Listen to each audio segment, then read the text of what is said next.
Welcome to Gita kitchen. ఈరోజు మనం పచ్చి పులుసు తయారు చేస్తాము. దానికి కావాల్సిన పదార్థాలు: చింతపండు, నిమ్మకాయ అంత చింతపండు ఒక 15 నిమిషాల ముందు నానబెట్టి ఉంచుకోవాలి. ఒక ఉల్లిపాయ సన్నగా ముక్కలుగా తరిగి పెట్టుకోవాలి. 2 రెమ్మల కరివేపాకు, కొద్దిగా కొత్తిమీర, 3 పచ్చిమిర్చి సన్నగా ముక్కలుగా కట్ చేసి పెట్టుకోవాలి. 1 టేబుల్ స్పూన్ ఆయిల్, జీలకర్ర, ఆవాలు, ఎండుమిర్చి,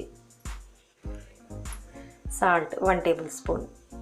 ఒక బౌల్ తీసుకొని దీంట్లో ఉల్లిపాయ ముక్కలు, కరివేపాకు, పచ్చిమిర్చి ముక్కలు,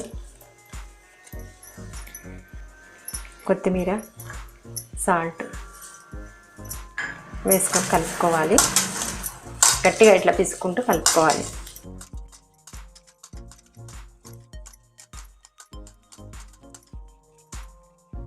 తర్వాత దీంట్లోనే చింతపండు రసం పిసుకొని పోసుకోవాలి.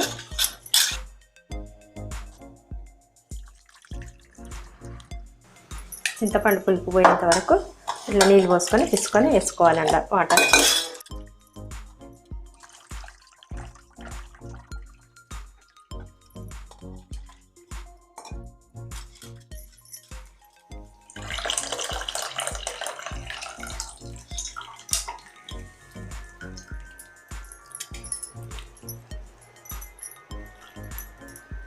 ఇప్పుడు దీంట్లో కొన్ని వాటర్ వేసుకున్నాము. పులుపు ఉంటుంది కదా, కొన్ని నీళ్ళు పోసుకోవాలి, సరిపోతుంది. స్టవ్ ఆన్ చేసుకొని ఒక కడాయి పెట్టుకున్నాము పచ్చి పులుసు పోపు కోసం. కడాయి వేడైంది, ఆయిల్ వేసుకోవాలి. ఆయిల్ వేడైంది, ఇప్పుడు జీలకర్ర, ఆవాలు, ఎండుమిర్చి వేసుకుందాం పోపులో.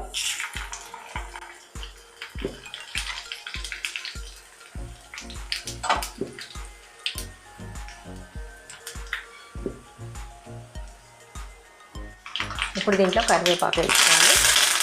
స్టవ్ ఆఫ్ చేసేద్దాము. ఈ పోపును పచ్చి పులుసులో వేసుకోవాలి.